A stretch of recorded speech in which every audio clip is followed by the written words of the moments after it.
moonlit morning on the island of Sodor. James was feeling very pleased. His red paint gleamed in the sunshine as he sped along the line. He reached the junction just as Percy puffed in with some freight cars. James was surprised to see him. "What are you doing here, Percy? You should be at the station by now." "I know," sighed Percy. "These cars have been troublesome all morning." "That's no excuse, Percy. Nothing should stop us. Sir Topham Hatt relies on us to be on time. Now, if you'll excuse me, I'll be on my way." And James puffed importantly away. "Bossy buffers," muttered Percy.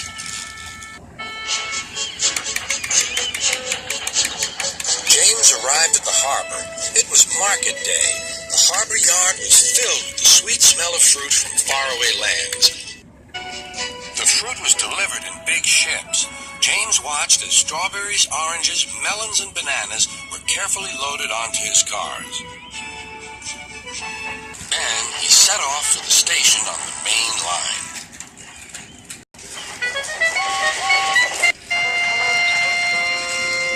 On the way, he met Thomas. "Really reliable. That's me," panted James. "Pity the same can't be said for Percy. Goodbye." "What was all that about?" gasped Annie and Clarabelle.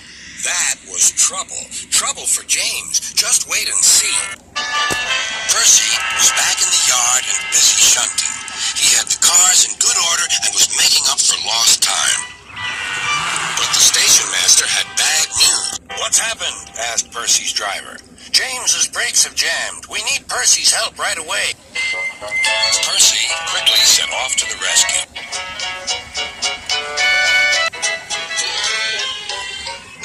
James was stuck on the line and looking glum.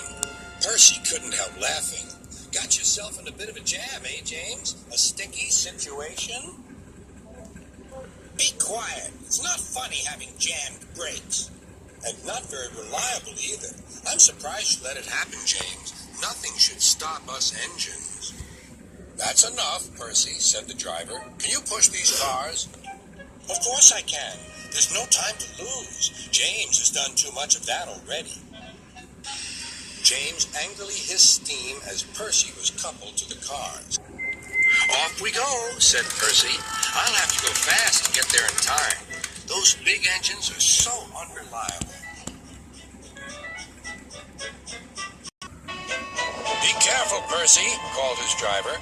But Percy was in a hurry.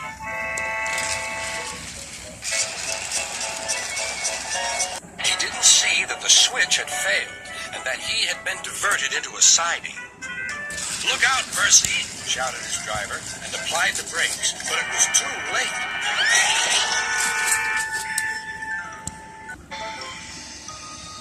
The driver and fireman had jumped clear, but squashed fruit squirted all over Percy.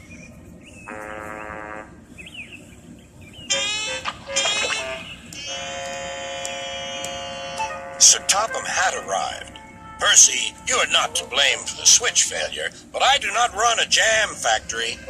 "Yes, sir. No, sir." And Percy squelched sadly away. That night, the shed was silent. James and Percy felt very sorry for themselves. At last, Thomas spoke. "You know," he said to no engine in particular, "there's more than one way to get jammed. We all learned that today." Still, there was silence.